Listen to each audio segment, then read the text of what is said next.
C'est l'un des outils les plus indispensables permettant un facile accès à l'information et contribuant indéfectiblement à la formation pédagogique.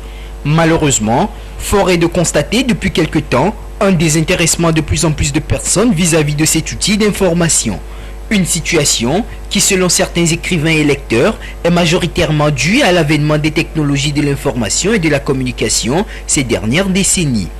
Elles viennent modifier d'une façon radicale les conditions dans lesquelles les connaissances ainsi que l'information sont désormais transmises, remettant des fois en question le livre sur la forme et la présentation qui lui étaient reconnues jusqu'à présent. Au Togo, avec tous ces défis auxquels est confrontée l'industrie du livre à l'heure d'éthique, sa place dans l'éducation n'est plus à démontrer. Le livre demeure pour chacun un ami véritable. Le livre, c'est avant tout un plaisir pour soi-même et un plaisir qui nous conduit généralement vers de la découverte.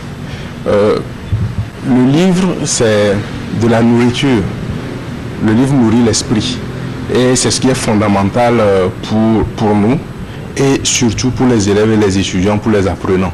Parce que eux, ils sont encore sur les bancs de l'école, ils cherchent en fait à doper au maximum leurs connaissances et cela ne peut en fait se faire sans l'apport du livre. Le livre est un élément incontournable lorsque nous sommes dans le cadre en fait de l'apprentissage parce que le livre demeure l'élément par essence même en fait de la culture, de la connaissance. On ne peut espérer en fait acquérir une certaine connaissance si on ne passe pas par le livre. Et nous le disons souvent, l'élève qui à l'école se contente uniquement des cours de ses enseignants, en fait, s'accorde une sorte de formation à moitié. Il n'a pas toute la qualité de ce qu'il faut. Parce que les enseignants à l'école, ils nous mettent en fait sur les rails et il nous appartient en fait de pouvoir nous donner toute la puissance qu'il faut. Et cela passe fondamentalement par le livre. Promouvoir davantage le livre face aux défis actuels du numérique et lui redonner sa valeur datant se veut l'un des engagements de certains écrivains togolais. Pour cela, des actions sont menées, notamment du côté des élèves, afin de susciter en eux plus d'intéressement vis-à-vis du livre. Alors, ce qu'il y a lieu de faire, c'est plus ou moins ce qui se fait déjà et qu'il faut peut-être accentuer. C'est en quelque sorte ce qui se fait régulièrement au club littéraire, que d'autres associations également font, que de façon générale, nous voyons également des gens de façon individuelle également faire, c'est d'organiser régulièrement des activités autour du livre, d'aller vers des écoles et également encourager les responsables d'école. Mais malheureusement, il y a certains responsables d'école, lorsque vous allez vers ces responsables-là pour des activités littéraires, il y en a qui ne trouvent pas l'importance à la chose, alors qu'en réalité, cela passe par là. Donc, c'est de multiplier régulièrement ces activités-là, faire en sorte qu'il y ait des facilités de contact justement entre les élèves et les acteurs culturels, surtout les acteurs du livre, les auteurs, les amener, organiser de petits concours et faire comprendre justement aux élèves que l'écran en réalité nous dévore, l'écran dévore leur esprit, pendant que la lecture est là pour réhabiliter cet esprit-là, pour nourrir cet esprit-là et leur permettre en fait d'être tout simplement des hommes de qualité, exactement comme ce qui est demandé dans la société lorsqu'on rentre dans la vie active et tout. Le seul conseil que je peux donner, c'est de lire. C'est de lire, de prendre plaisir à la lecture parce que le livre reste sinon cet élément essentiel qui, pendant qu'il vous permet de vous divertir, vous instruit en même temps. Il faut lire et il faut faire du livre, en fait, son meilleur ami. L'on le dira assez, le livre revêt une importance capitale dans le développement de soi.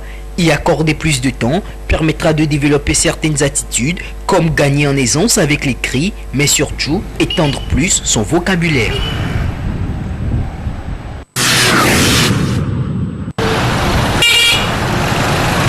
Voilà des difficultés auxquelles ces tout petits élèves et leurs mamans sont confrontés avant de traverser ce carrefour pour se rendre dans leur école. C'est à cet exercice pénible qu'ils sont soumis aux heures de départ et de sortie des cours. Le constat est le même au niveau des autres carrefours. La situation devient compliquée aux heures de pointe où la circulation devient plus dense. Ceci nécessite une prise de conscience de la population pour minimiser et prévenir les accidents. Certains apprenants et usagers de la route sont conscients du danger auquel ils sont exposés. Néanmoins, ils prennent des mesures et des dispositions avant de traverser. Je dois bien regarder à gauche, à droite avant de traverser la route. Parce que cette heure-ci, on a les voitures qui vont en service et ils ne nous laissent pas passer. En traversant la route, on rencontre beaucoup de difficultés en fait. Parce que les voitures et les motos ne nous laissent pas le temps. Si on a vu les enfants en train de traverser la route, automatiquement on doit les donner de passage pour pouvoir traverser. Pour éviter l'accident, on doit diminuer un peu de vitesse. Souvent on est pressé, mais arrivé au niveau de la chaussée, il faut vraiment faire attention. Donc il faut prendre le temps de regarder bien à gauche, à droite, encore à gauche et traverser rapidement. C'est justement pour faciliter la traversée et réglementer la circulation à ce niveau du carrefour Beklikame que Yao Youssouf, coiffeur de profession, s'est porté volontaire pour aider les élèves et les autres usagers de la route. Il s'est engagé à cette tâche depuis 2015. Il nous explique sa motivation et les difficultés auxquelles il fait face. Il faut que je travaille pour mon pays et mon peuple. Je vois comment les enfants ils souffrent pour traverser. J'aide les vieux, les enfants, les gens me suivent même. Quand je suis pressé, j'ai aimé mon travail, j'ai aimé mon pays. Selon les spécialistes du code de la route, le respect du code est indispensable et chaque usager devrait prendre des mesures pour limiter, voire prévenir des accidents. À la vue des piétons, il faut s'arrêter impérativement. Il faut s'arrêter, leur donner le passage. Donc pour cela, eux aussi, ils doivent être énormément vigilants. Attendre leur tour pour passer. Et surtout, passer en groupe. Si vous voyez un policier ou un gendarme qui est à un milieu, il règle la circulation. Nous tous, nous devons suivre ces mouvements. Si l'agent n'est pas là, on regarde les feux. Si les feux sont éteints, on regarde les panneaux. Et en absence de la signalisation, c'est la règle de la priorité à droite qui s'applique. La route tue. La prudence et la vigilance doivent être de mise.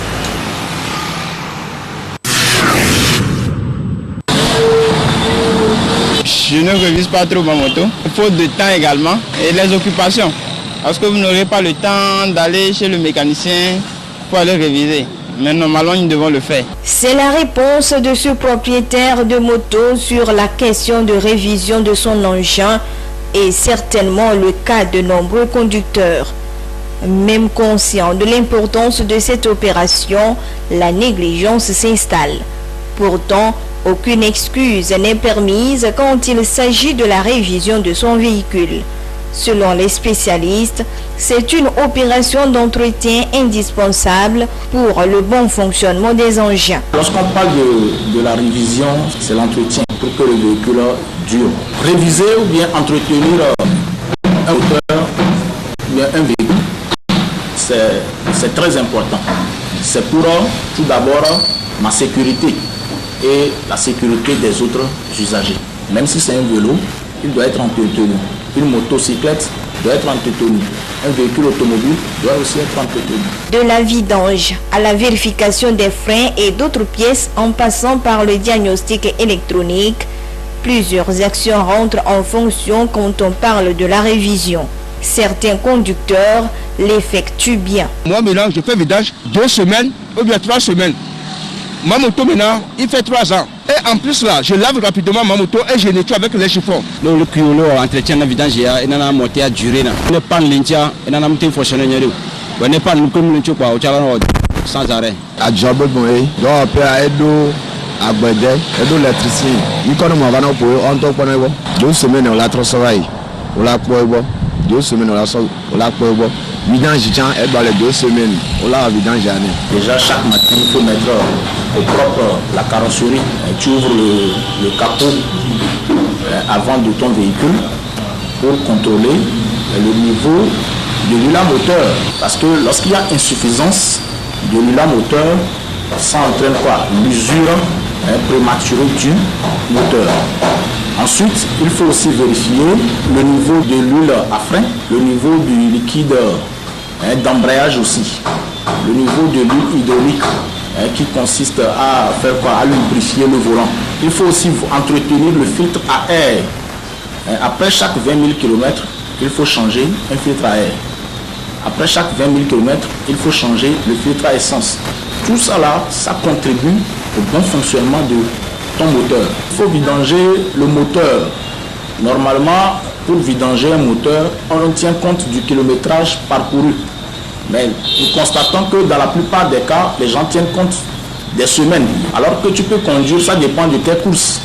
Tu peux conduire 2 jours, 3 jours et faire un nombre de kilomètres donné. Lorsque tu achètes l'ULA moteur au niveau de la station totale, c'est écrit sur la boîte 7000 km à parcourir avant de faire quoi? De vidanger. La durée de vie d'un pneumatique, ça dépendra de l'entretien.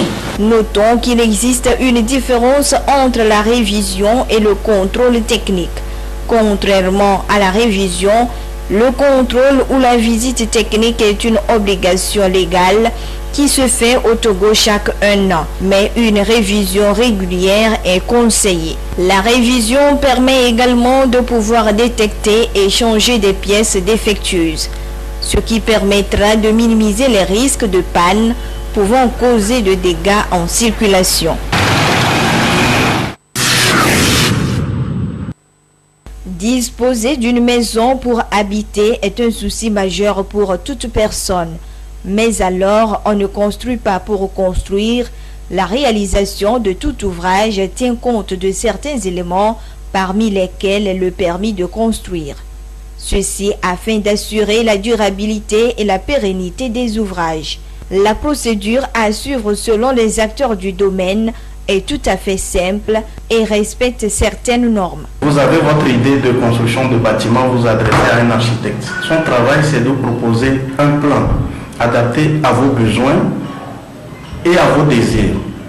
Il vous propose un plan qui vous sied, mais en faisant le plan, il respecte les règles de l'art en matière de conception de plan, puisqu'il y a des règles à respecter, la surface utile et tout ce qu'il faut. La répartition des chambres aussi. Il y a beaucoup de choses qui sont prises en compte. Après cela, maintenant, l'architecte, le plan qu'il a produit, le soumet à ses services techniques. Ça veut dire ingénierie. Côté ingénierie, il faudra sortir maintenant ce que nous appelons le dimensionnement ou le plan structural de votre bâtiment. C'est ce plan-là qui va déterminer la section des semelles, la section des poteaux, le type de fer à utiliser, et le dosage même du ciment ou des matériaux au niveau de chaque réalisation. Après la construction, il est important et nécessaire de faire le suivi. Cette démarche permettra de déceler les problèmes qui surviendront. Avec les changements climatiques, la construction devrait se faire aussi dans le respect des principes de l'environnement. Il ne faut pas oublier d'intégrer toujours dans votre esprit que votre bâtiment doit respecter les règles en matière de sauvegarde de l'environnement. C'est très important de nos jours. Le changement climatique, très récemment, c'est des inondations, même en Europe. Il y a eu plein de morts. Il y en a tout le temps partout. La dernière fois, il y a eu plus au Togo ici, mais ça n'a pas été facile. Donc, comprenez que c'est des changements et nous devons apprendre à vivre de façon à ce qu'on limite le réchauffement climatique. Un ouvrage durable et périn est un ouvrage qui est exécuté dans les règles de l'art. Les acteurs du domaine sont invités à se conformer à cette disposition afin d'éviter l'effondrement des immeubles et assurer la sécurité des personnes.